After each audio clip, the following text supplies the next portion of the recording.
I don't know. Cats. You ever say like, my calves is hurting? Nah.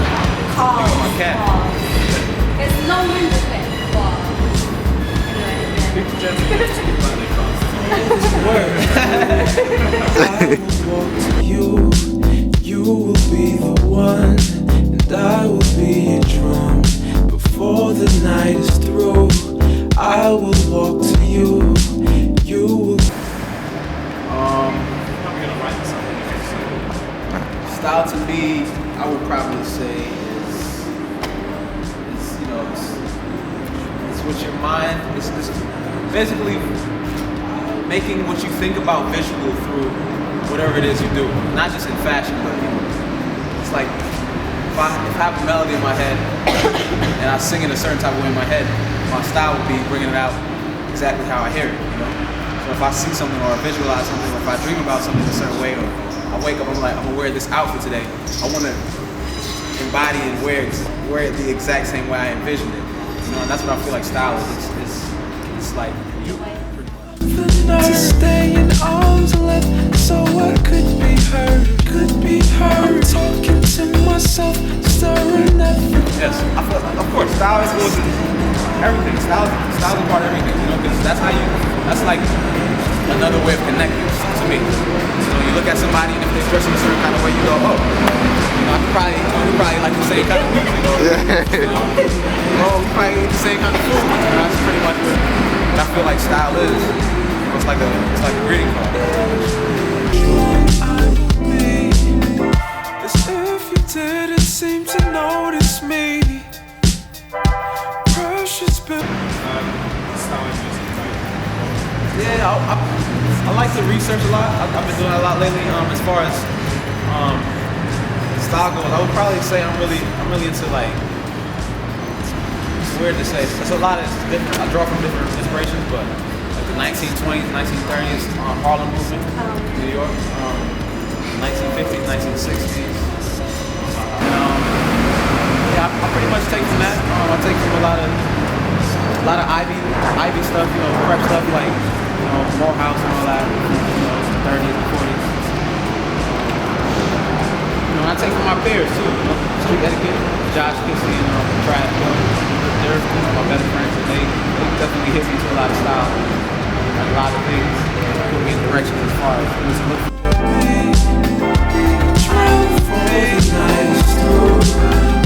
They've styled me for a couple things. My 106 Parker parents, they styled me for, and my SoulCulture Awards appearance, me and Josh actually went to a couple spots and picked out some pieces and then I put it together. You know, they like, I would say it's more like, you know, they like I said, they put me in the right direction.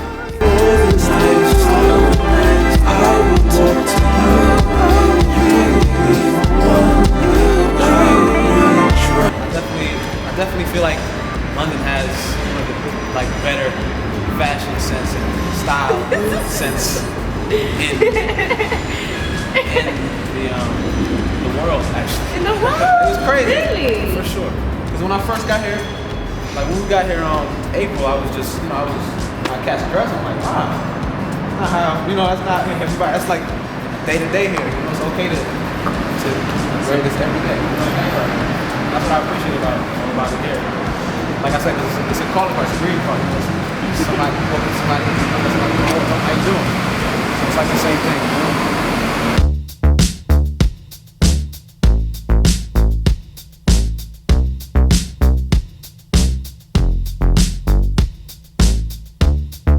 I feel like, I mean... Should they be influenced by everyone around them or should they, you know... It's crazy, you know, it's a great question because I feel like it all comes in experience. You know, It's like you dress, you know, to your surroundings and like what you've been exposed to. So, I mean, I always say, you know, do your research and definitely look up things. Don't be afraid to be like, okay, if that's your favorite jacket, who made it, you know? What else do they have? You know, when did the company originate? Like, things like that all matter. Like, so knowledge is key. Exactly. Because I remember I used to wear Umbro shorts and old tank tops when I was in elementary school and sandals. You know what I'm saying? Like going to class, and then you know it evolved to me getting up every day and ironing my jean shorts with crease in middle school. You know, like you just evolve and you know, you experience things, you travel, and you meet people. take influence from? What you gonna take influence from? Because he was saying like he has a timeline from when he was a geek and then he became a king again, you know. So. Nah, for sure. I got the same thing. I got my college photos. I got fitted hats on. I seen old videos of you and I was seeing you was wearing like net vest. Your hair was clean. Yeah. Well, what happened? When did it all come out? Man, that was like I want to say like a year ago. I just was like I don't really want to do that anymore. You know? So it was just a year ago. A year and a half. Really fresh.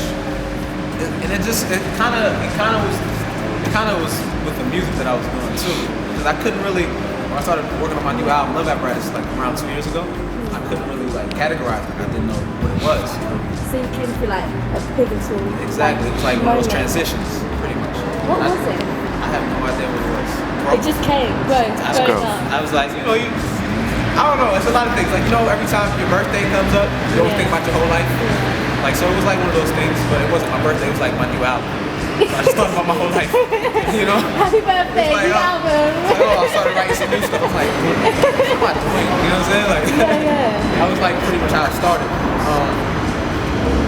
And then from there, it just evolved. It just, like, I really just took the time out to like think about exactly how I wanted to be looked at. You know, as an artist, as a person, as a man. Like that all, that all is really significant in my songwriting. You know, it's easy for people to like listen to your music and then envision you in some kind of way, and then meet you and go, word? And that pretty much happened my whole life because I look really young and my music is really, it's really mature. Yeah. So a lot of the times when people met me and I had the braid. Now you've got the beard and the facial hair. I just try to evolve with my music.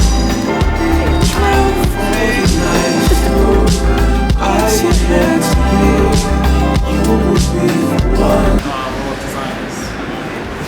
As far as brands go, I do a lot of thrift shopping, so a lot of the stuff I have don't really have brand names on it. It doesn't really matter. There's just thrift shops here. I know. I still haven't given into it. I haven't bought anything from a thrift store. We're definitely going. Really? Probably tomorrow. Where are all the thrift shops in America? In New York? Oh, in New York. Yeah. Whereabouts? Like Lower East Side, Brooklyn area, Queens. They're all over. They're pretty much spread out. As far as like brands that I like, Brooklyn Circus. Yeah. My friends out Ouija. Their stuff is always really dope, always really tailored and detailed. And I just like detailing, and I like it's like things are personalized. Like they put their character into their clothing, and I like stuff more so like that. I don't really necessarily go shopping, or I wouldn't say that I go searching for something that I see everybody else wearing. I just go put something on if it fits me, and if I feel like it fits my character, then I wear it. So like I like their stuff a lot. Pretty much.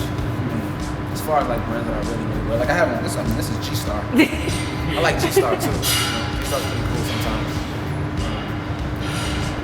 I can't really say too much more. Before the night is through, I will walk to you.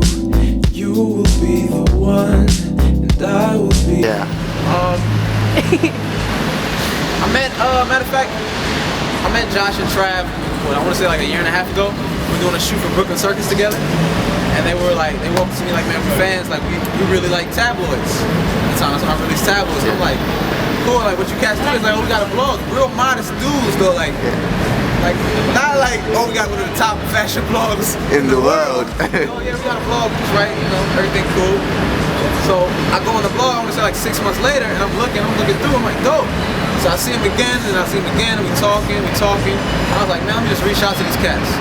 So I just started talking to them about, about fashion and what they thought about music and stuff, because they like really into music. So we would always talk back and forth. And we just started hanging out, And I remember I just got this mass emails with all these names and that looked real familiar.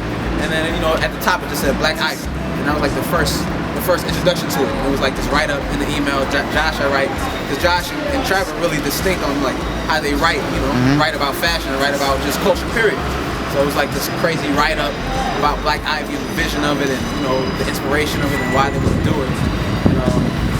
I just told them I was down for sure, and anything they wanted me to do, I'd be down, because they were just, they're just as passionate as I am in their love, So So I definitely have a lot of respect for them, a lot of respect for their movement. So that's pretty much how it came about. You know, we decided, we started talking and hanging out more. We started talking like, yo, Black Ivy should be like a series. You know, because the response was so good on a minute-long video, you know? My lips can't seem to find a single curve. Her look is timeless. I'm such a nerd. Definitely a negative response because, you know, with, I don't know, it's this quote that I just came upon yesterday. It's like, you create or you complain. And, you know, I feel like a lot of times when you're in a creative mode and you want to do something distinct and to affect the masses of the culture, there's always going to be people who doubt it or disagree with it because they're not doing anything. You know, and that's just how it is with anything. Like, if I'm an artist, most of the times artists are going to look at something and appreciate it for what it is. But if I'm just a regular person looking at it, I'm going to be like, nah, that's wrong. That's wrong.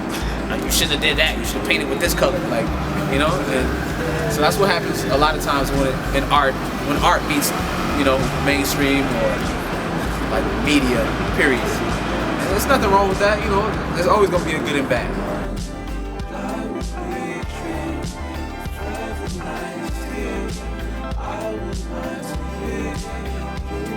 To me, the cover really is supposed to not acknowledge a lot of things. Like, I took inspiration from Marcel Duchamp, and he's like this French sculptor from the early 1930s to 1960s, and he's a revolutionary basically. So I took inspiration from him. You know, the art he did, a lot of times people didn't really understand it starting off, and then later on he started getting the respect he deserved in his field.